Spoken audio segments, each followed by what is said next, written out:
টেলিমেডিসিনের সম্পর্কে যদি বিশদভাবে বলতে হয় সেই জিনিসটা হচ্ছে আমাদের জীবনযাত্রাকে সহজ করে দেওয়া।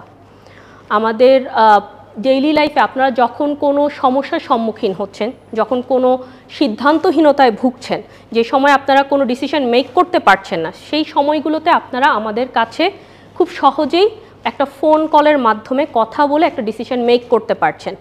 একটা মানুষ যদি বুক ব্যথা বলে সেটাকে আপনার ডিফারেন্সিয়েট করতে পারা, whether it's cardiac pain, weather it gastric pain, what's the difference.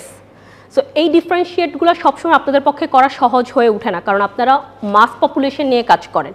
একটা ফিল্ডে যখন আপনি কাজ করেন, এই কমপ্লেইনটা যখন কেউ নিয়ে আসবে, তখন আপনার পক্ষে সবসময় সেটা ডিফারেন্সিয়েট করা খুব সহজ হবে না। তো সেই সময় আপনাদের জন্য একটা হচ্ছে যে মিডিয়া হিসেবে কাজ করছে টেলিমেডিসিন, যার মাধ্যমে আমরা আপনাদেরকে ডিসিশন মেকিংটা শেখাচ্ছি, এবং শেখাচ্ছি আসলে তা না, আমরা আপনাদেরকে হচ্ছে যে আপনাদের জার্নিটা ইজি করে দিচ্ছি। ধরেন ঠিক আছে ফাইন, 15 ইয়ার্সের কেউ আসলে বুক ব্যথা নিয়ে, সেটা কার্ডিয়াক পেইন না হওয়ার সম্ভাবনা অনেক বেশি। সো বয়স, আমার চারপাশের যে সার্কামস্ট্যান্সেস, প্রত্যেকটা হিস্ট্রি জিওগ্রাফি বুঝে কোন ইনভেস্টিগেশনটুকু দিব সেটা জানার জন্য আপনারা আমাদের সাথে যে কোনো সময় যে কোনোভাবে টেলিমেডিসিনের মাধ্যমে যোগাযোগ করতে পারেন। সো এটাই ছিল আমার আপনাদের টেলিমেডিসিন সম্পর্কে বলা। আমার কলিগ হচ্ছে আপনাদেরকে পরবর্তী বিস্তারিত বলবে। আমি এখন যেটা বলবো, কিছু আপনাদেরকে সিনারিও দিব। টেলিমেডিসিন মানে আপনাদের কাছে ফোন আসবে এই সমস্যাগুলো নিয়ে। সাপোজ আপনার কাছে রাত 1টার সময় একটা ফোন আসলো একটা প্রান্তিক জায়গা থেকে, যেখানে কোনো মেডিকেল কলেজ, কোনো জেলা সদর হাসপাতাল এরকম কিছু নাই। এরপরে আরেকটা ফোন আসলো আপনার, একজন মানুষ বা একজন মহিলা, সে হচ্ছে স্মোকার, তার অ্যাজমার সমস্যা আছে।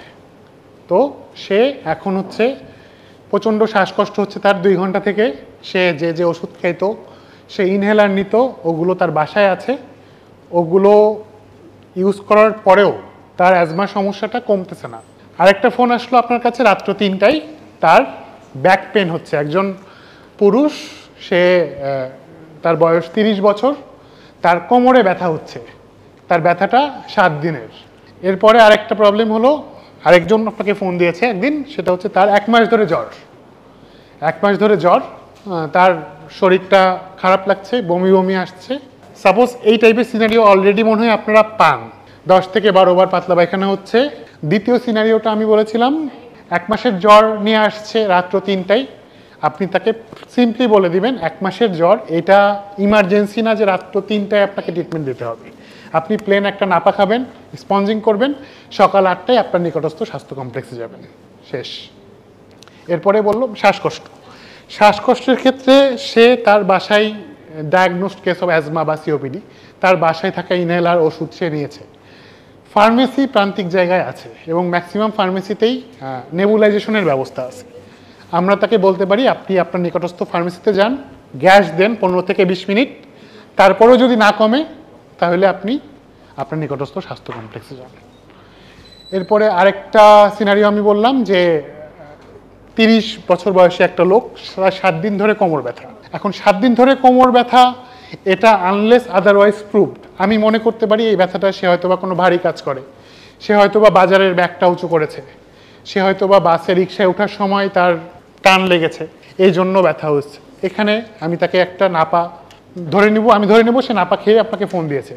আপনি তাকে নাপা সাপোজিটরি দেন, একটা নাপা সাপোজিটরি দিয়ে বলেন যে 3 ঘন্টা আপনি রেস্ট নেন, 3 ঘন্টার মধ্যে আপনার 2 থেকে 3 ঘন্টার মধ্যে আপনার ব্যথা কমে যাবে। এরপরে আপনি একটা উপজেলা স্বাস্থ্য কমপ্লেক্সে যেয়ে দেখান। এরপরে আমি আর কোনো সিনারিও কি দিয়েছিলাম, আর একটা হচ্ছে ডায়রিয়ার ক্ষেত্রে ধরে নিচ্ছি সে কিছু ওষুধ খেয়ে আপনাকে ফোন দিচ্ছে। ওষুধ কি খেয়েছে আমি বাদ দিলাম। ডায়রিয়ার ক্ষেত্রে 1 নাম্বার চিকিৎসা হচ্ছে ফ্লুইড রিপ্লেসমেন্ট, 1 নাম্বার চিকিৎসা।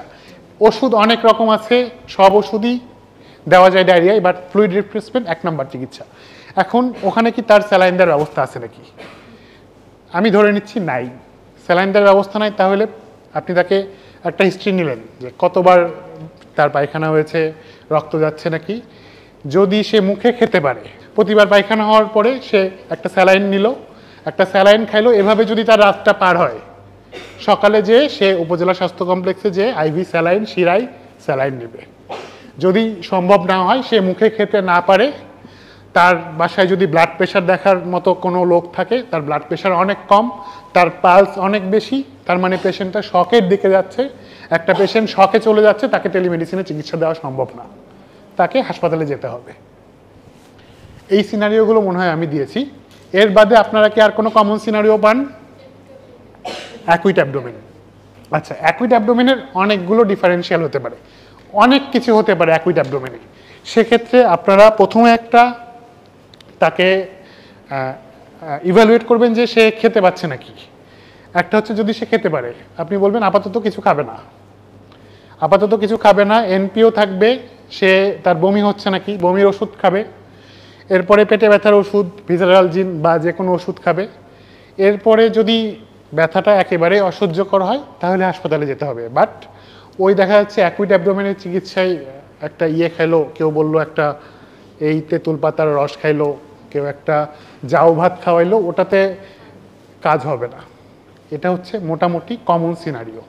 আরেকটা জিনিস, এটা হচ্ছে কাউন্সিলিং। কাউন্সিলিংটা মানে হচ্ছে আপনাকে রোগী বলবে যে আপনি চিকিৎসা দেন, কিন্তু ওই যে বললাম যে চিকিৎসা, আমরা সবসময় একটা জিনিস মনে রাখবো, একটা রোগী আপনাকে ফোন দিয়েছে, তাকে আপনি চিকিৎসা দিলেন না আর তাকে আপনি ভুল চিকিৎসা দিলেন, কোনটা বেটার?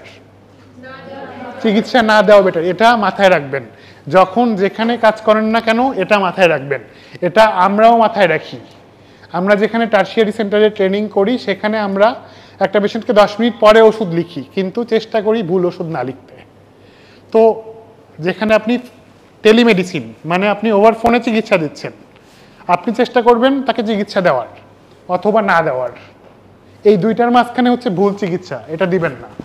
যেখানে সন্দেহ থাকে চিকিৎসা দিবেন না, সন্দেহ থাকে চিকিৎসা দিবেন। রোগী দেখা যাচ্ছে হয়তো বা আপনার চিকিৎসায় ক্ষতি হয় নাই, কিন্তু ওইটার ইফেক্ট কিন্তু আপনার উপর আসবে। আমি যেটা বলছি সেটা কিন্তু একদম প্রপার অ্যাপ্রোপ্রিয়েট ট্রিটমেন্ট না। সেটা হচ্ছে আপনার টেলিফোনে যতখানি দেওয়া, একটা মানুষ আপনাকে অনেক আশা নিয়ে ফোন দিবে, তাকে আপনি ট্রিটমেন্ট দেওয়া। বুকে ব্যথার রোগীকে ওষুধ দেওয়া কিন্তু জায়েজ না। ওষুধ আপনি কেন দিবেন? তা সে ইসিজি করতে যাবে। এখন দেখা যাচ্ছে কাছাকাছি ইসিজি করতে তার 1 ঘন্টা লাগবে।